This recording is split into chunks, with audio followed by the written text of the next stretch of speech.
The truth is, most people aren't stuck. They're just addicted to their comfort zone. If you feel like you've done everything right but still not moving forward, you're not alone. And the biggest reason people stay stuck is that lack of motivation and not being aware or not know what the cause of the stuckness is. And it's such a cliched word, right? So you know you're stuck, but you don't know why you're stuck. So today I'm going to break down why people stay in those same cycles and how to break free. Let's do this. So in parts of my life when I felt that I've been stuck, I've actually tried moving forward. I've done everything that I think that I know or I've used before, but just kept falling back into the same patterns. And it can be anything, right? Something that you're trying to give up. Not trying to hang around with the same people, trying to create a new habit. And I remember there was a part of me that used to say, I'll just do that next week. I haven't got time now, I'm too busy, or it's too much. I've got too much going on. I don't want to do that right now. So if that sounds like you, listen on. Because those are, we know that they're excuses, right? But they're also signs of deeper programming and deeper stuff that's holding you back. And also, avoidance and procrastination are in there as well. So, the three biggest reasons, one of the biggest reasons that people stay stuck is fear of change. And it doesn't matter how much growth work you're doing. It doesn't matter how much you think you aren't stuck or you think you're not afraid. You actually are afraid. And the thing is, fear is either in your face. I mean, it's not very often now that we'll have a pack of wild dogs running after us, right? So fear can be overt and covert. So it's either in your face and something stopping you. Walking down a path, look, there's a big rock in the way. I can't move forward in my path anymore. So it's smacking you in the face, right? No.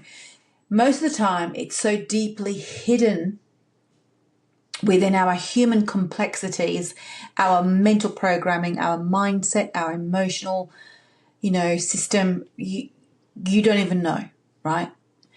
And so hear this.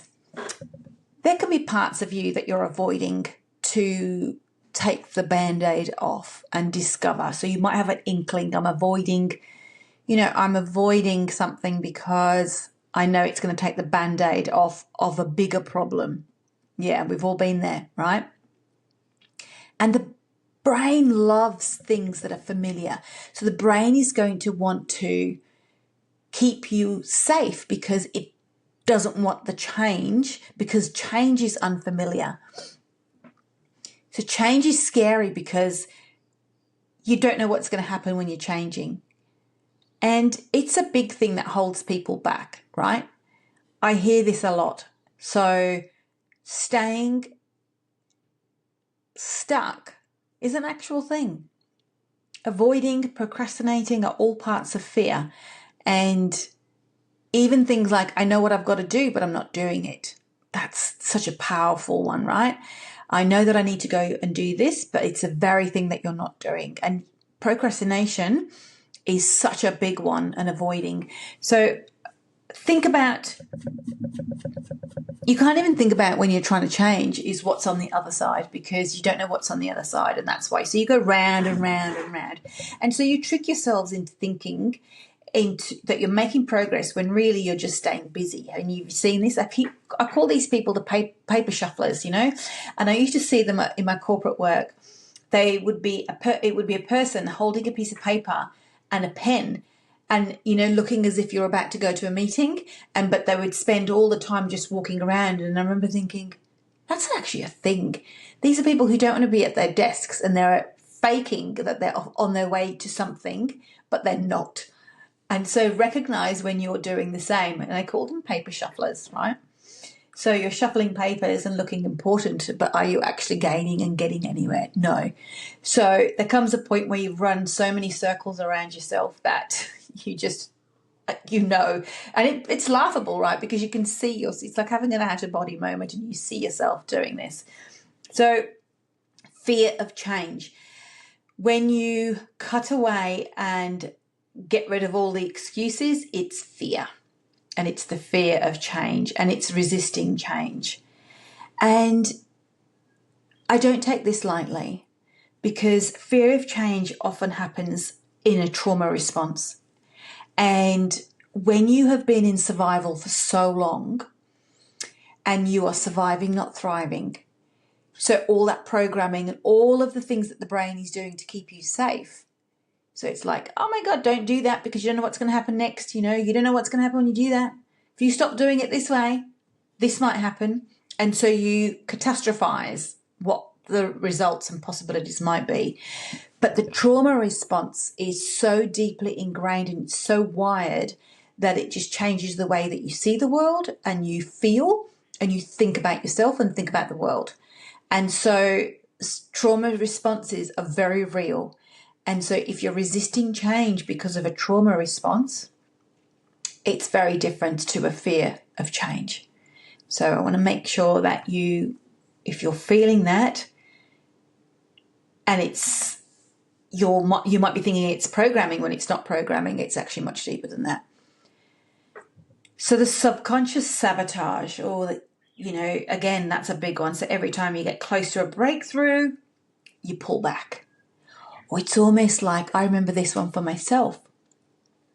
You find a way, not just to pull back, but it's almost like the balloons burst, the bubbles burst of you achieving that goal or making that breakthrough. And then it's almost like that elastic band pulling you right back to where you were before, and sometimes even further than that. Now, the thing I've learned in my work as a medium and a coach, but also as a numerologist, in working with people who have karma. So karma there's a number that shows up. There is a bunch of them that show up in people's charts.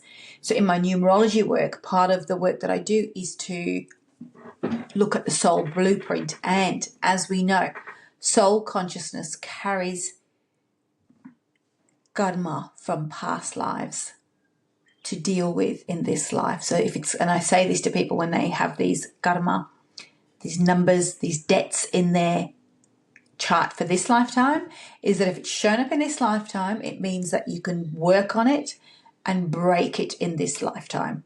So there is a pattern of subconscious memories, energy that forms and affects your mental programming, and is actual past life karma playing itself out. So the energetics are more than just subconscious self-sabotage, right? Your mind's wired to protect you. And sometimes it means keeping you small because it's keeping you in that comfort zone. But add a layer of karma to it. We are accountable for what we did, what we said, and what we thought, not just in this lifetime, in previous lifetimes. So because we have souls, that soul consciousness is going to carry memories of everything that you did, thought, and said from previous lifetimes. So if you've created any negative karma, it's going to come back, and it does come back. And the way that, for example, I pick it up is through numerology work, but also I pick it up if I'm working with you. I'm with in an intimate relationship with you, so I get to know you energetically. So I do pick those things up, and that's part of my superpower, I guess, as a psychic and a medium. And let's not forget the lack of clarity, right? So most people aren't stuck because they're incapable, because they're stuck because you just don't know, you don't have a next step, and you don't know which step to take. The green, you're sitting on the red lights and the amber lights, and the green lights haven't gone because your brain possibly hasn't sequenced and ordered the information it has, or a new path hasn't opened up for you, so you just don't know. And without a vision, your brain's going to default to your old patterns, which is why all the visionary stuff, all the imagining stuff, the creativity around creating what your life looks like is super important, because if your brain hasn't got a pathway to take you forward, it's just going to stop you in the tracks, right? And there's nothing worse than being stuck in old patterns, because that is Groundhog Day, my friend. So let's talk about how to break free from these and get brutally honest, right? What are you avoiding, and what are the reasons you're not moving forward? You're going to intuitively know, like you're a super clever person. So you're going to know that you are stuck, and what excuses are you creating for yourself. And the next thing I want you to do is change your input. So change what you're feeding into your brain, because if your environment, your habits, your mindset aren't shifting, you're not going to either. So if you don't change it up, and there's one thing that I say commonly in my coaching is do the exact opposite of what you would have normally done, because that's going to give you a different result. And it's easy to remember that, right? Than to have to think consciously, oh, I better move out of the environment. But do something different. Always remember, do the opposite. Do the opposite of what you would have normally done. So if your brain's telling you, stay here, stay in bed, don't get up, do the opposite. Get up, get outside. And the third thing is to take one small step. You haven't got to take leaps. We're not asking leaps, right? You don't have to change everything overnight. You just need to take one tiny micro step, and that will change the environment just like that. Let me know and give me your feedback. What one thing can you do today to move forward? DM me, tag me, tell me. I want to hear how you have broken out of feeling stuck today. If this resonated, don't just keep it to yourself. Let's keep the conversation going. You can catch me on Instagram at The Corporate Medium and tell me what hit home for you and what resonated. If you've got a story to share or a topic you want me to cover, let me know. And hey, before you go, subscribe, follow, leave a review, and share this with someone who needs it. I'll see you next time.